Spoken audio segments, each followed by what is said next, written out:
आता एका नव्या वादाची बातमी आपण बघणार आहोत। बुरख्यासोबतच घुंगटवरही बंदी घालण्याची मागणी ज्येष्ठ गीतकार जावेद अख्तर यांनी केली आणि नव्या वादाला तोंड फुटलं। संस्कृती रक्षणाचा ठेका घेतलेल्या करणी सेनेने यात उडी घेतली आणि अख्तर यांना त्यांनी आता धमकी दिली आहे। देशातल्या निवडणुकांचा ज्वर एकीकडे शिगेला पोहोचलाय तर दुसरीकडे पुन्हा एकदा बुरख्याच्या वादानं डोकं वर काढलंय। शिवसेना नेते संजय राऊत यांनी बुरख्यावर बंदी घालण्याची मागणी केली। यानंतर लगोलग ज्येष्ठ गीतकार जावेद अख्तर यांनी बुरख्यासोबतच घुंगटवरही बंदी घाला अशी मागणी केल्यानं नव्या वादाला तोंड फुटलंय।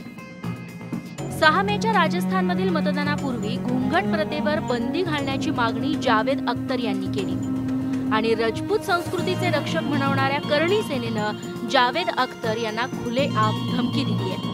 राजस्थान जैसे राज्य की संस्कृति पर अंगुली नहीं उठाए और मैं जावेद अख्तर को कहना चाहता हूं कि 3 दिन के अंदर इस बयान पर माफी मांग ले, नहीं तो करणी सेना का विरोध झेलने के लिए तैयार रहे। 3 दिन के अंदर जावेद अख्तर ने माफी नहीं मांगी तो तेरे घर के अंदर घुस के मारेंगे, ध्यान रख लेना इस बात को। या आधीही करणी सेनेनं संस्कृती रक्षणाच्या नावाखाली अनेक वाद ओढवून घेतले। जोधा अकबर चित्रपटात जोधाचा चुकीचा इतिहास दाखवल्याचा आरोप करत दिग्दर्शक आशुतोष गोवारीकर यांना करणी सेनेनं धमकी दिली होती।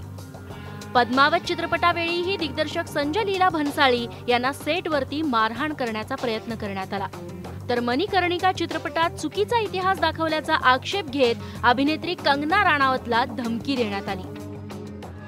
मुस्लिम महिलांसाठी तिहेरी तलाक विरोधात कायदा करणाऱ्या मोदी सरकारला या आधीही अनेक दिव्यांना तोंड द्यावं लागलंय।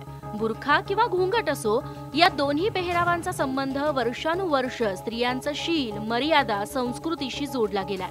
त्यामुळे बुरखा किंवा घुंगट मुक्तीसाठी आधुनिक भारताला अजून अनेक दशकांची वाट बघायला लागेल, यात कोणतीच शंका नाही। तोपर्यंत असे वाद अटळ आहे। सुनील महाडेश्वरसह bureau report, news 18 Lokmat, Mumbai.